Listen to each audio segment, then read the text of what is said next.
Tippy time my damies, Top Cat here and welcome back to the channel. Long have I loved the 540 RPM pulse rifles in the Crucible, but with the Darkest before changing from Arc to Solar, I wanted to evaluate the current pecking order and clear up some space in my vault. There are currently 11 pulses to choose from, so I've taken each of them into trials, and we're starting with the crap and working our way up to the gold. The Jurassic Green might have some good perks like Keep Away, Perpetual Motion and Head Seeker, but none of that matters if you can't hit a bloody target.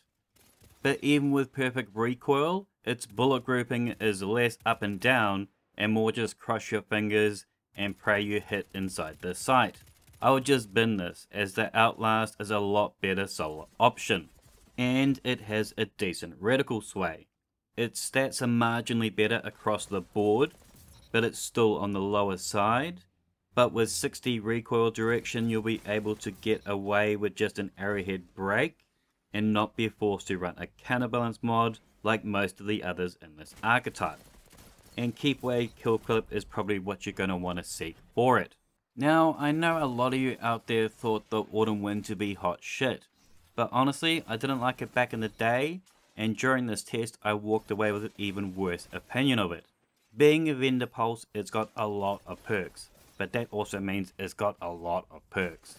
Try for Perpetual, Killing Wind, Heading Up, and match with Head Seeker, Moving Target or Elemental Capacitor.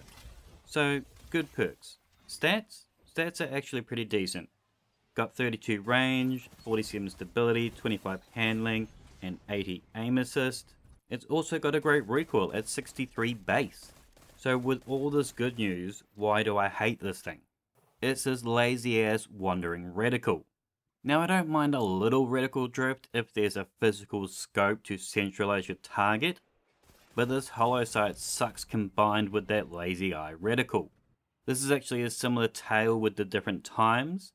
In fact, I would say the different times is even worse. It's got this taken ornament there that can also make the sight a little bit too busy, so I wouldn't recommend it. It's also got worse stats than the Autumn Wind too, but I do place it above it though, as it can roll with enhanced moving target and enhanced head seeker. It also works particularly well with Golden Tricorn. At base, our 540s have a 0.8 TTK.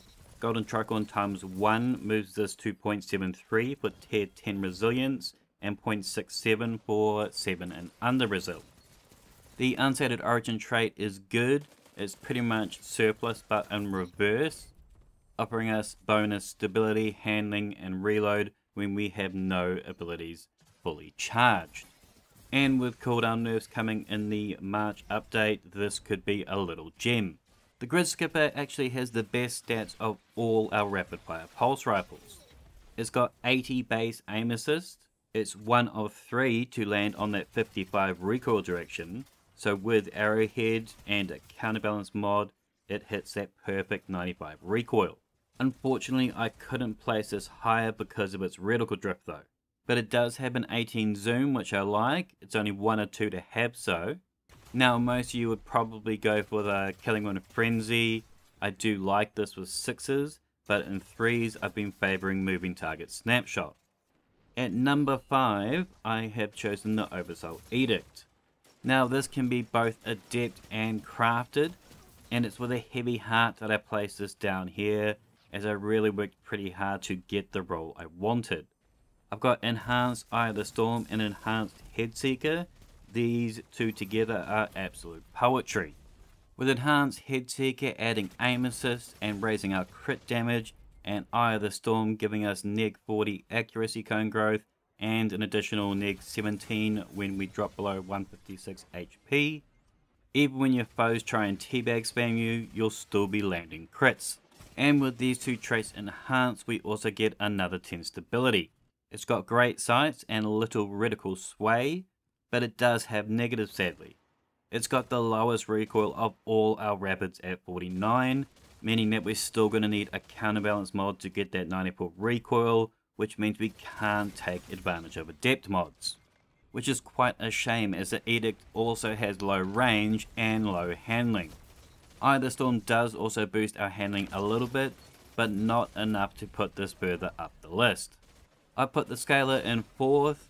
I had thought this was going to sit around the 6th or 7th best with its mid-range and handling, and the origin trait that's only really any good if running Focus Fury in 6s.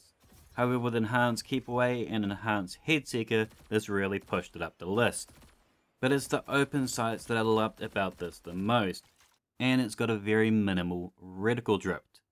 On the podium in 3rd I had the Darkest Before, and on March 5th, with it getting the solar treatment, I'm sure there would be some nice new perks to go with it, which will be menacing as this boasts the best range, 2nd best stability, best handling, and best recoil. Its recoil is a league above all others at 64, meaning this is the only rapid pulse that we don't need to run a counterbalance mod on and hit those 90s. A lot of weapons need great traits to make them competitive. This is just a great gun, so any trait you have, consider it a bonus. Do not sleep on this. At number 2 we have the Horror's Least. This has top range, stability, and aim assist at 82. It's got that 55 recoil, so with arrowhead that's 85. A decent enough recoil to not use that counterbalance mod, which means we can use adept mods. Kill clip is great damage, which kind of like pushes out our range. This is straight up the kill chaining master.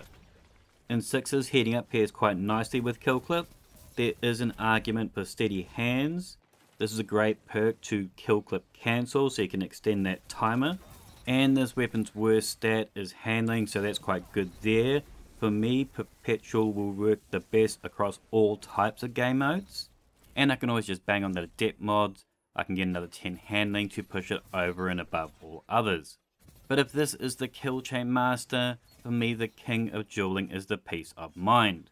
Its stats are much the same as the Horror's Least and Darkest Before, but what makes this the best for me is the scope. It's so crisp, no thrills, nothing to distract, I'm popping grapes. It's one of 2 with an 18 zoom, and it's got 0, like absolute no reticle drift. Enhanced perp motion and enhanced moving target make this dueling just feel easy, effortless even. I love it. I've actually got 2 of them. I run a second one with elemental capacitor. This can help boost any shortfalls your build might have. I like running on this arc to get that big boost of handling. I even run it quite often with stasis to just help add even more aim assist. Now you might have noticed I didn't rank the Time Worn Spire. I'd actually already pissed this off, as when the Autumn Wind released, it was clearly superior. And after having done this review, I'm also going to delete the Jurassic Green, Autumn Wind, and the Outlast. I'd love to hear your thoughts in the comments down below. I tried not to rubbish the Autumn Wind too much. If you liked it, make sure to hit that thumbs, sub if you're new, and until next time, tippy time my damies, what a tie.